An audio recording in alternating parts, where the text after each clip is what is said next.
সংগ্রামী ভাইরা আমার, আমি এই প্রথম ধানের শীষের মনোনীত হতে আসিনি।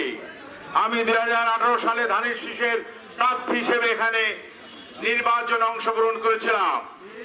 এখন যিনি কলস মার্কার স্বতন্ত্র প্রার্থী হয়েছিলেন, তখন তিনি ছিলেন এই দলের সাধারণ সম্পাদক। তিনি তখন কেন নির্বাচনে প্রতিদ্বন্দ্বিতা করতে আসেন নাই?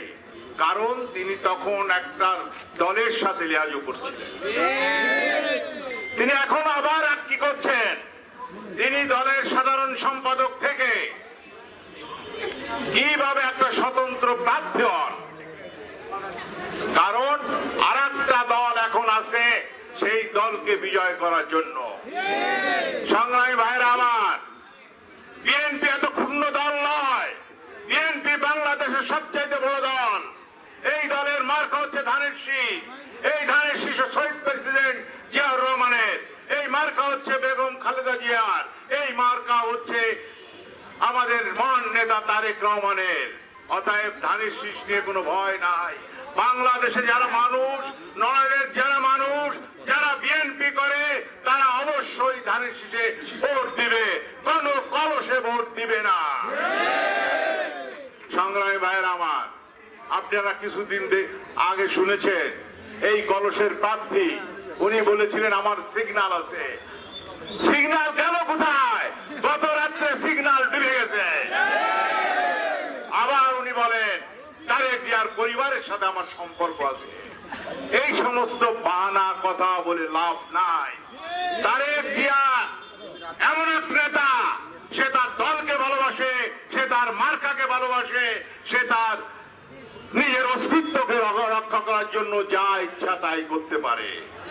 আপনারা জানেন, আমরাও চাই এই নির্বাচনে 12 তারিখে যে নির্বাচন হবে, সেই নির্বাচনে সবাই ধানের শীষে ভোট দিন এবং বিএনপি করে। এখন কিছু দেখা যাচ্ছে নড়াইলে বিএনপি করেন, কিন্তু বিএনপির মার্কার এগেনস্টে অন্য দলে কাজ করছেন। এটা সঠিক হবে না। এই কাজ করাটা সঠিক না। এটা হচ্ছে বেইমানি করার লক্ষণ। এটা হচ্ছে মির্জাফরের লক্ষণ। এটা হচ্ছে ঘাতকের লক্ষণ।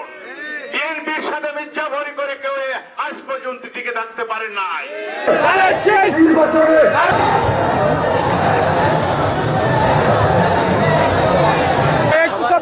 আজকে আমরা যার নেতৃত্বে অত্যন্ত দুঃখের সাথে জানাচ্ছি, তিনি দলের সাথে প্রতারণা করেছেন। তিনি দলের, আমি বলতেছি,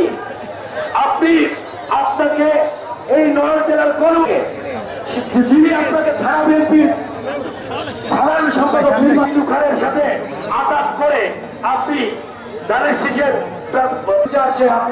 গণমানুষের কাছে বলতে চাই, বিএনপির মার্কা ধানের শীষ। খোদা হাফেজ, বাংলাদেশ জিন্দাবাদ। খালেদা জিয়া অমর হোক। রাষ্ট্রপতি মোর্শেদ কাপুর প্রধান অতিথি হিসেবে উপস্থিত আছেন। বাংলাদেশ জাতীয়তাবাদী দলের বিপক্ষে অবস্থান নিয়েছে।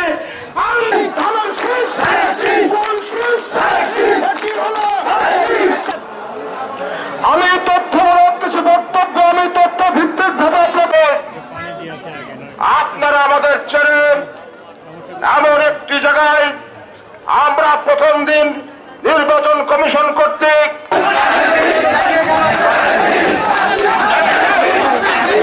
অংশের সাথে লিয়াজু করেছেন, আরেকটা অংশকে মামলা দিয়ে মামলা বাণিজ্য করিয়েছেন, ঠিক কিনা? সংগ্রামী সাথী বন্ধুগণ,